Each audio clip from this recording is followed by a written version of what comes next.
정부 합동조사단이 3기 신도시 전반에 대한 투기 진상조사를 본격화하고 있습니다.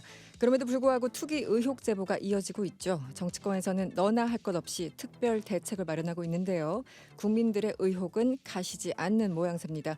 건국대학교 부동산학과 심규원 교수와 잠시 이야기 나눠보도록 하겠습니다. 안녕하세요. 예, 반갑습니다. 네, 교수님. 예, 이번 LH 임직원들의 투기 의혹 일반 국민 입장에서 정말 충격적인데요. 네. 교수님께서는 어떻게 지켜보고 계셨나요? 사실 국민들 입장에서는 뭐 대출도 불가능하고 연끌 투자도 불가능한 상황에서 그 네. 내부 정보를 가지고 이렇게 투기를 했다는 게 굉장히 공분을 사는 게 아닌가라 보여집니다. 네. 저도 신도시 쪽으로 제가 좀 관여를 오랫동안 했었는데 이렇게 임직원들이 투기를 하는 경우는 거의 한 20년 만에 처음 보는 것 같습니다. 네. 과거에는 뭐 한 3, 40년 전에는 이런 것들이 꽤 횡행했던 것 같고 그렇죠. 공직자들이 그런 게 많았었는데 그런 것들이 대부분 사라졌다가 갑자기 나타나니까 좀 충격이 아닌가라 보여집니다. 네. 특히 지금 시점 자체가 민간 개발은 억제하고 공공 주도로 하겠다라고 발표한 지 얼마 되지 않아 가지고 네. 공공이 이렇게 이제 직접 막무가내로 투기까지 했다. 내부 정보를 이용해서 이런 음. 것들이 이제 앞으로 충격이 더 커지지 않을까 하는 우려가 있습니다. 네. 조금 전 나온 속보에 따르면 3기 신도시 토지 거래 조사 박근혜 정부 때로 확대한다 이런 보도가 있습니다. 예. 교수님도 이때까지 확대를 좀 해야 된다고 보시는 입장이신가요? 예, 뭐 신도시에 대해서는 좀 확대를 할 필요가 있고요. 특히 큰 부지 같은 경우엔 신도시는 대규모 부지를 얘기하는데 네. 그 경우 외에도 신도시에도 당연히 해야 되지만은 그 음. 외에도 수도권의 요지들이 있습니다. 네. 공공주택법이라는 게 있는데 거기에 따라서 신도시를 개발하는 것도 있지만은 그 택지 개발이라고 공공택지를 공급하는 자그마한 사업들도 있습니다. 네. 그 요지 같은 경우에는 그런 지역들도 같이 살펴봐야 될 것이고 음. 그리고 최근 작년 재당에부터 나온 것은 쪽방촌 재개발에도 똑같은 법을 적용하는 게 있습니다. 네. 절차도 똑같고 그런 경우에도 이제 투기의 의혹이 있기 때문에 공공주택법의 적용을 받아서 수용을 통해서 하는 방식 자체에 대해서는 한번 뭐 전반적으로 살펴봐야 되는 게 아닌가라고 보여집니다. 특히 이제 거래량 같은 것들을 살펴봐도 알 수 있는데 네. 뭐 직전 1년간 거래가 별로 없었는데 갑자기 거래가 많아지고 이런 음. 것들은 충분히 의심해 볼 만하거든요. 네네. 그래서 그런 것들을 한번 전반적으로 살피면은 그렇게 힘들지 않게도 뭐 특이 사항을 좀 찾아낼 수 있지 않을까라 보여집니다. 네. 교수님께서 지금 신도시는 당연한 거고 이 택지 개발 이쪽도 굉장히 좀 살펴봐야 된다고 말씀을 해 주셨는데 이 예. 규모도 상당한가요? 예, 일반적으로 신도시급이다. 그러면 우리가 한 100만 평 정도 이상 되는 걸 신도시급이라 그러고 네. 그다음에 이제 뭐 공공택지다 이렇게 하면은 한 3, 40만 평 이런 것들이 많습니다. 네. 우리가 이제 뭐 분당 주변에 보면은 뭐 기흥지구, 부성지구, 보라지구 이런 것들 있잖아요. 네네. 그런 것들이 이제 뭐 공공택지로 해서 개발하는 것들인데 그런 어. 것들이 한 개 한 개는 작을지 몰라도 그렇죠. 그것들이 여러 개 뭉쳐가지고 음. 신도시 규모를 형성하는 경우도 종종 있습니다. 네. 그래서 그런 것들도 한번 전반적으로 살펴봐야 되겠죠. 네. 이 기회에 그냥 탈탈 털어서 한번 전반적으로 좀 살펴봐야 되겠다는 생각이 듭니다. 예, 지금 뭐 정세균 총리도 그렇고 정부가 기민하게 대응하고 있습니다. 패가 망신할 정도로 엄정하게 수사를 해서 처벌받도록 해야 되겠다 이렇게 입장을 밝힐 정도인데 지금 정부 부처 간에 하는 정부 합동조사단 과연 제대로 수사를 하겠느냐. 그래서 이제 특별수사본부에 이것을 맡기도록 했거든요. 예, 예. 적절한 조치라고 보십니까? 어떻게 보십니까? 저는 이제 공무원들이 이렇게 조사를 해서 어디만큼 나올 것인가에 대해서는 국민들과 마찬가지로 좀 의구심은 있습니다. 네. 뭐 장관 자체가 워낙 뭐 청렴하고 공사가 바르더라도 사장 임기 시절에 그런 일이 벌어졌고 하니까 공무원들이 좀 배제된 상황에서 좀 음. 넓게 봐야 되는 게 아니냐. 네. 그리고 사실 우리나라에서는 뭐 그 감사원이나 이런 쪽에서 감사를 하더라도 정권에 따라서 결과가 다르게 나온 것들이 상당히 많았거든요. 네. 그런 것들을 봤을 때는 좀 더 확실하게 좀 해야 되는 게 아니냐. 뭐 음. 그렇게 생각하고 있습니다. 그리고 뭐 어제 홍남기 부총리도 그렇고 여러 가지 정부에서 대책을 마련하고 있습니다만 네. 이 근절 대책이 적절한 것인가? 그리고 그 이전에 그럼 이 정도의 대책도 그동안은 없었던 걸까? 이 부분 자체도 또 분노하는 부분이에요. 당연히 어떤 규제가 있을 거라고 국민들은 막연하게 생각을 했었는데 법규가 제대로 마련돼 있지 않았다는 상황에 대해서도 다시 한번 놀라시는 분들이 많습니다. 어떻게 보십니까?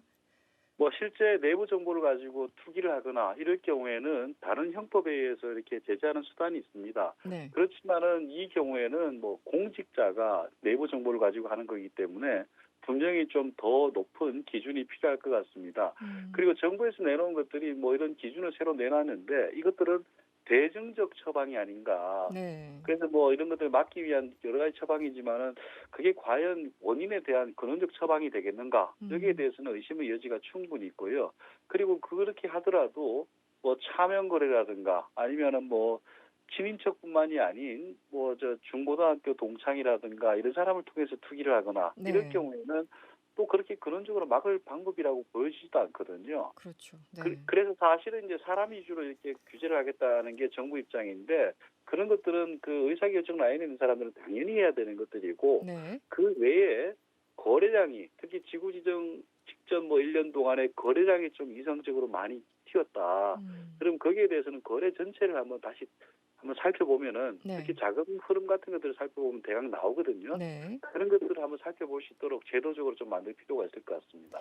한편에서는 엄격하게 이것을 제재해야 된다라는 목소리가 대부분 나오지만 또 한편에서는 반론을 제기하고 있죠. 이렇게 일률적으로 토지 거래를 이렇게 금지하게 되면은 뭐 개인 재산권 침해 아니냐 이렇게 반론을 제기하신 분들도 계시는데 교수님께서는 어떻게 보십니까?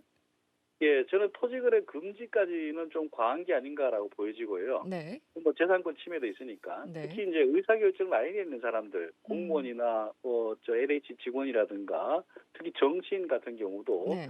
그런 거래가 있으면 신고만 해도 되는 게 아니냐. 음. 신고만 하면 여차하면은 뭐 다 찾아볼 수 있거든요. 네네. 그리고 그런 사람들이 과연 자기 친인척 또는 실명으로 거래를 하겠느냐. 네. 그런 것들이 있기 때문에 사실은 좀 양쪽 다 무리가 있는 게 아닌가라고 보입니다. 그 음. 대신 이런 건 있습니다. 선진국들 같은 경우에는 뭐 경영학 쪽에서도 미리 예전부터 나왔지만 부동산 분야에서도 윤리 교육 같은 것들을 굉장히 강화하고 있습니다. 네. 그래서 이제 그 사람들이 이게 진짜 나쁜 행위구나 아니구나 이런 의식 자체가 좀 부족하지 않았나. 음. 그렇기 때문에 그런 것들도 동시에 좀 같이 강화해서 주기적으로 뭐 윤리 교육도 강화하거나 이런 네. 것들도 좀 필요해 보입니다. 네.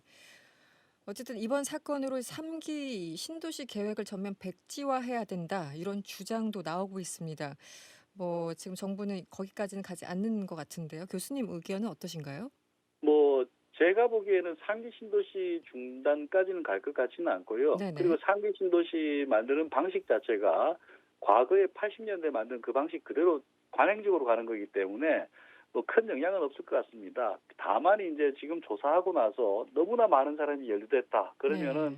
전면 재검토도 필요할 것 같지만은 음. 뭐 상기 신도시를 지금 상황에서 전면 재검토한다. 네. 이것들은 공급에 따른 그 심리적 안도감 같은 것들을 주는 것들에 역행하기 때문에 음. 시장 불안을 좀 더 부추길 수 있지 않을까라 보여집니다. 네. 알겠습니다. 조금 다른 결의 질문이긴 합니다만 네. 홍남기 부총리가 이런 얘기를 했습니다. 이 주택 공급 대책 발표 이후에 매매 그리고 전세 가격 상승세가 한풀 꺾이는 양상이다. 이렇게 평가를 했는데요. 부동산 시장 좀 안정세로 돌아서고 있다고 보십니까? 어떻게 보세요? 예, 뭐 안정세로 돌아섰다라고 판단하기는 아주 이르고요. 네네. 특히 이제 작년 하반기에 상승한 것들은 거의 폭등세이기 때문에 그렇죠. 어느 자산이라도 이런 폭등세를 유지할 수는 없습니다. 네. 그런 것들이 이제 눈치 보기 장세로 들어간 게 아니냐. 음. 그래서 시장은 뭐 차면은 다시 튀어오를 수도 있고 네. 또 이제 정부에서의 규제가 더 강해지고 거시 경제가 나빠지면 또 조정 국민으로 들어갈 수 있는 여지도 둘 다 상존하고 있습니다. 네. 결국 결과적으로 얘기하면 상승 요소라든가 하락 요소라 상존하고 있는데 네. 그것들이 극도로 눈치 보기 있는 장세지 음. 안정으로 들어왔다라고 보기에는 상당히 어렵습니다. 네. 특히 이제 뭐 지금 가격이 그 폭등은 전세난으로 인해서 폭등했거든요. 네. 그런데 전세난과 관련된 어떤 해소책이 나오지 않았기 때문에 음. 지금 이 상태에서 안정으로 보기에는 좀 무리가 있을 것 같습니다. 네.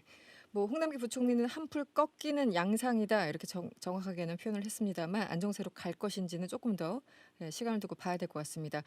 마지막으로 교수님 이번 일 계기로 이 정부에 좀 전하고 싶은 말씀이 있으면 마지막으로 한 말씀 좀 부탁드릴게요. 예, 저는 뭐 공직자 윤리 문제라든가 뭐 이런 것들도 있겠지만은 네. 기본적으로 우리가 지금 쓰고 있는 방식 자체는 80년에 개발된 세계적으로 거의 유일한 공산국가를 제외한 거의 유일한 수용 방식이에요. 네. 철저한 비밀주의 방식에 따라 가지고 사업을 진행하는 방식인데 네. 처음부터 그 주민들하고 같이 해나가는 선진국들은 대부분 그렇게 하거든요. 그렇게 하면은 이런 비밀에 따른 내부 정보로 인한 투기 이런 것들도 줄어들고 네. 그리고 이제 그 수용당하는 사람들의 그런 억울함도 좀 줄어들지 않을까. 네. 그래서 근원적인 부분을 좀 손대는 게 필요하다고 보여집니다. 네. 알겠습니다. 오늘 말씀 고맙습니다. 네. 지금까지 건국대 부동산학과 심교원 교수였습니다.